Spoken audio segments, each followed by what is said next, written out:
everyone, Alexa here from the blog theduvallhomestead.com. Today I'm going to show you how we built our farmhouse front porch steps with the existing stringers that we had from 20 years ago.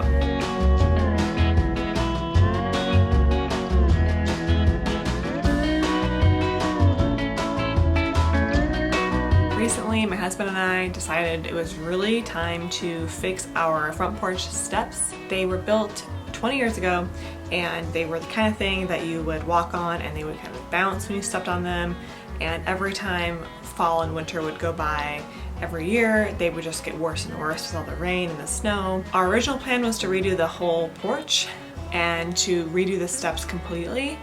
But once we got into the project, we realized that with the cost of wood being so high and the fact that we just had a baby and we were doing this project before the baby had even arrived, we wanted to focus on the most important part, which was the actual steps, because the porch was in pretty good shape, but the steps were actually just downright dangerous, especially with me being very pregnant.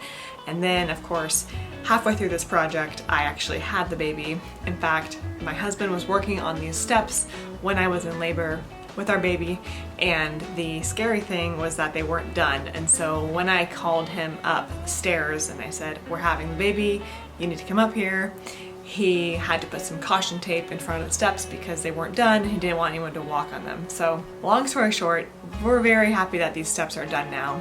But I wanted to bring you along and show you how easy it was to replace our steps.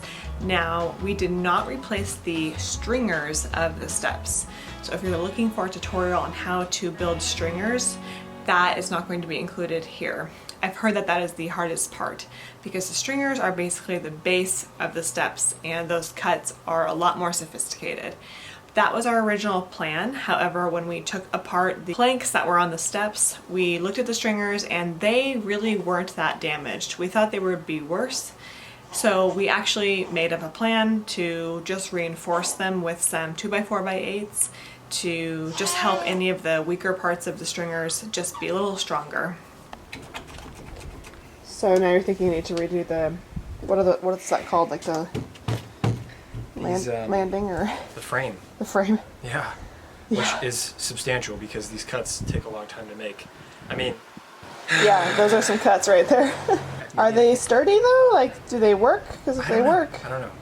I'm concerned because I just don't know how much longer these are going to last. Like, some of them.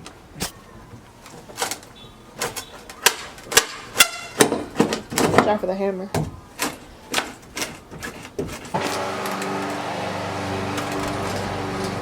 So once we removed the top planks and saw that the stringers were in pretty good shape, we just had to reinforce some of the weaker parts. My husband John did most of this work, so I'm going to show the clip of him as he is describing how he did this part. Okay, so a solution to solve the problem of bad risers is you're adding a layer to them?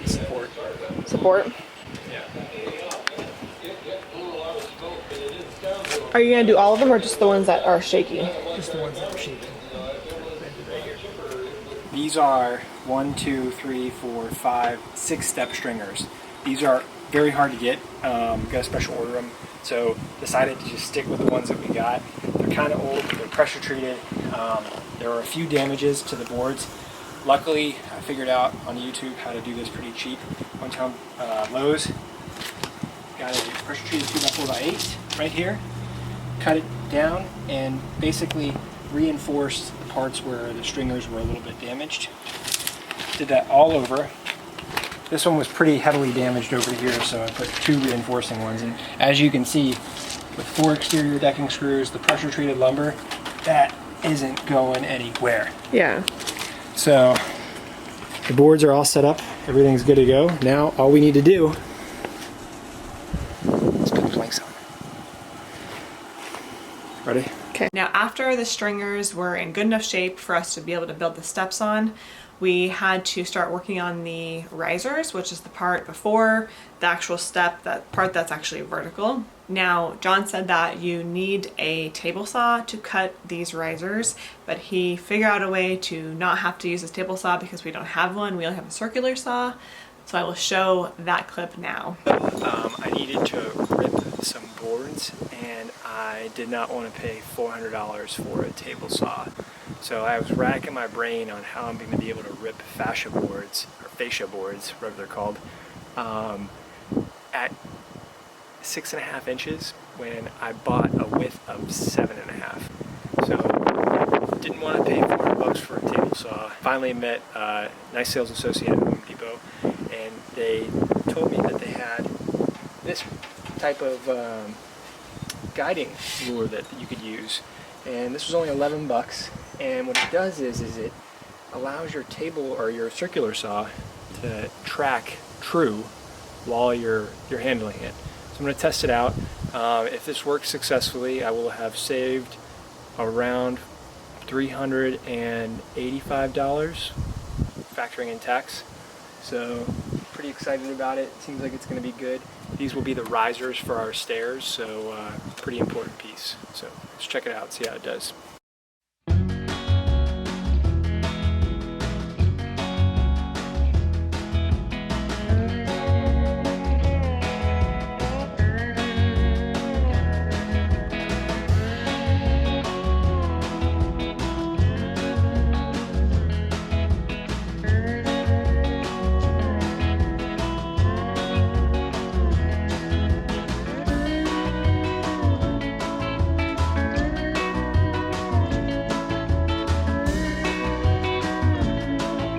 The rest was pretty simple. John just put the planks on the top and the risers vertically and cut them to size. He used 2.5-inch decking screws and a power drill to screw the steps together. Now, we don't have this part on video because I think I was giving birth when he did part of this. Obviously, the camera was not downstairs.